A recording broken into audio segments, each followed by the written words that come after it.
이 시국에 재건보다는 방산 쪽 말씀드린 것 중에 가장 중요한 거는 일단 내 계좌를 관리하는 방법에 대해서 현금을 가지고 계신 분이라고 하면 이때는 매도가 아니라 매수의 기회라고 볼 수 있습니다.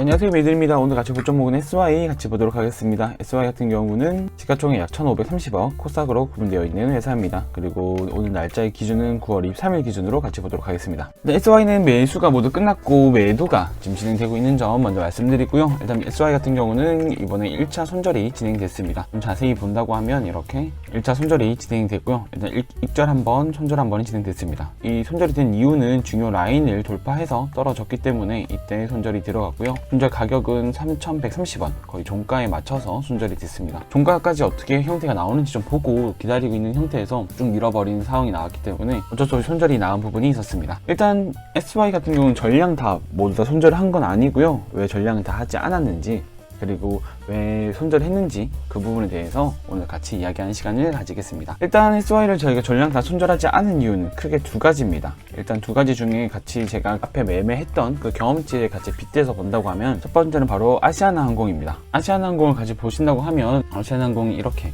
하락이 많이 떨어졌을 때 이때 제가 주의 있게 많이 봤었는데 이 많이 떨어진 이유는 이때 유가가 많이 올랐다라는 뉴스 때문에 항공주들이 대부분 이렇게 많이 떨어졌습니다. 날짜를 보신다고 하면 3월 8일 그리고 3월 7일 이 라인이 정말 많이 떨어졌었는데 이때 같은 경우는 이때 뉴스를 본다고 하면 이렇게 3월 8일날 국제 유가 급락으로 거의 항공주 대부분들이 많이 떨어졌습니다. 왜냐면 항공주 같은 경우 아직 전기 항공이라든지 이런 게 없기 때문에 유가의 영향을 정말 많이 받는 주식인데 이 주식이 많이 떨어졌습니다. 이때 떨어졌을 때는 살 기회였을까요? 아니면 매도의 영역이었을까요?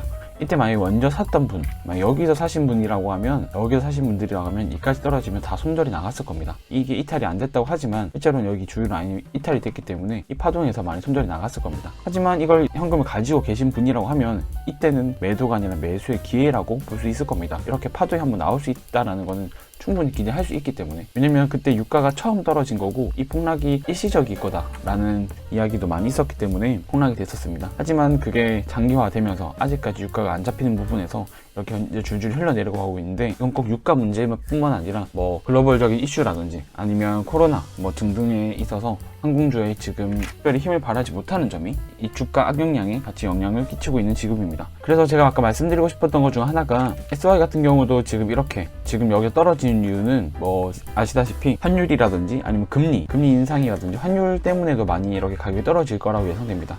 하지만 가장 큰 이유는, 여기서 떨어진 이유는 지금 전쟁이 더 악화될 수 있다 라는 이슈로 떨어지고 있다고 저는 생각합니다. 지금 푸틴이 거의 이제 해까지 그리고 동원령까지 내린 이 시국에 재건보다는 방산 쪽, 좀 더 전쟁에 관련된 쪽이 더 오를 거라고 많이 기대 심리와 그런 이슈가 많이 뜨기 때문에 여기서 더 떨어질 수도 있습니다. 하지만 아까 말씀드린 것처럼 이게 만약에 재건주로 지금 포함이 되어 있기 때문에 재건주들이 대부분 지금 이렇게 밀리고 있는데, 이 부분은 어떻게 보면 매수의 기회가 저는 있을 거라고 저는 생각이 듭니다. 왜냐면 지금 이렇게 많은 매집본가 그리고 우크라이나 재건이라든지 이런 이슈가 뜰 때마다 분명 SY는 같이 움직이고 이 섹터에 포함되어 있기 때문에 이게 나중에 어느 정도 전쟁의 끝바지에 도달한다고 하면 이 가격이 아마 제일 싼 가격이 아닐까라는 생각이 감이 들기 때문에 저는 일부 매도만 진행되고 전량 매도는 하지 않았습니다. 그리고 두 번째는 일진홀딩스입니다. 일진홀딩스 같은 경우는 일진 회사 쪽에서 이때 4월 7일날 일진그룹에서 PI 첨단 소재 인수 관련으로 급등됐습니다. 그래서 이날 보시면 아마 대부분 일진이라는 이름이 들어간 회사들은 거의 상한가 가치고 거래량이 다 이렇게 죽으면서 떨어졌었습니다. 하지만 저도 그때 보고 매수가 들어갔었는데요. 이렇게 보시면 제가 매수했던 날은 이렇게 매수가 들어갔습니다.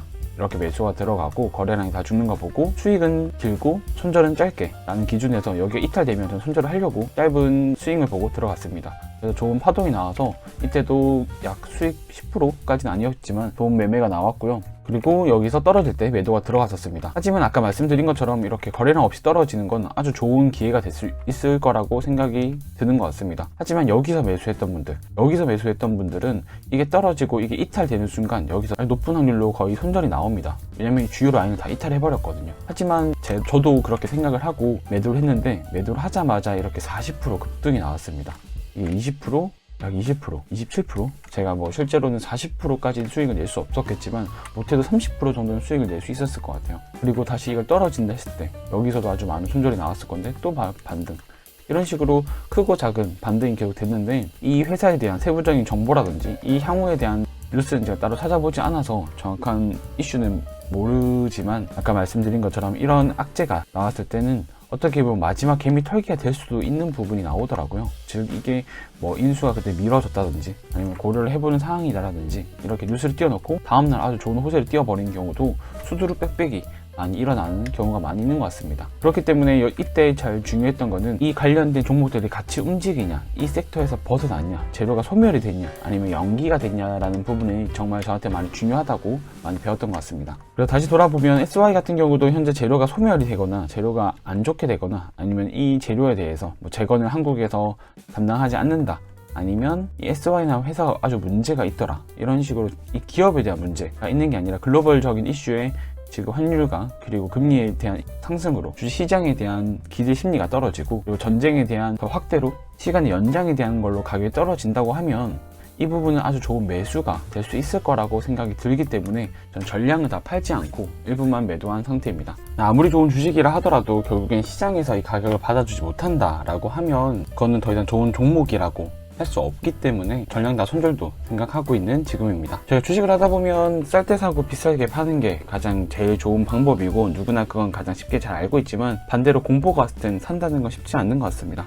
하지만 제가 여기서 손절을 하고 가지고 있던 부분에 대해서 말씀드린 것 중에 가장 중요한 거는 일단 내 계좌를 관리하는 방법에 대해서 알고 이 현금의 흐름을 이 시장에 맞춰서 현금을 얼만큼 보유하고 있어야 되는지에 대한 그런 심리적인 부분, 그리고 더 기회를 창출할 수 있는 부분이 중요하다고 생각들기 때문에 일단 일부 손절하고 가지고 있는 지금입니다. 끝으로 SY 같은 경우는 이 기업 자체라든지 지금 이 시장에서 중요한 태양광, 재건 등등에 있어서 특별히 뭐 하나 빠짐없이, 그리고 심지어 시장 점유율도 높은 종목이기 때문에 좋은 호재가, 그리고 앞으로도 더 나아갈 수 있는 힘은 분명히 있다고 생각이 듭니다. 하지만 가장 중요한 본인 계좌 관리, 그리고 이 시장에 대한 흐름, 그리고 현금 보유도 가장 중요한 덕목 중 하나이기 때문에 이걸 잘 지키셔서 매매하시길 바라겠습니다.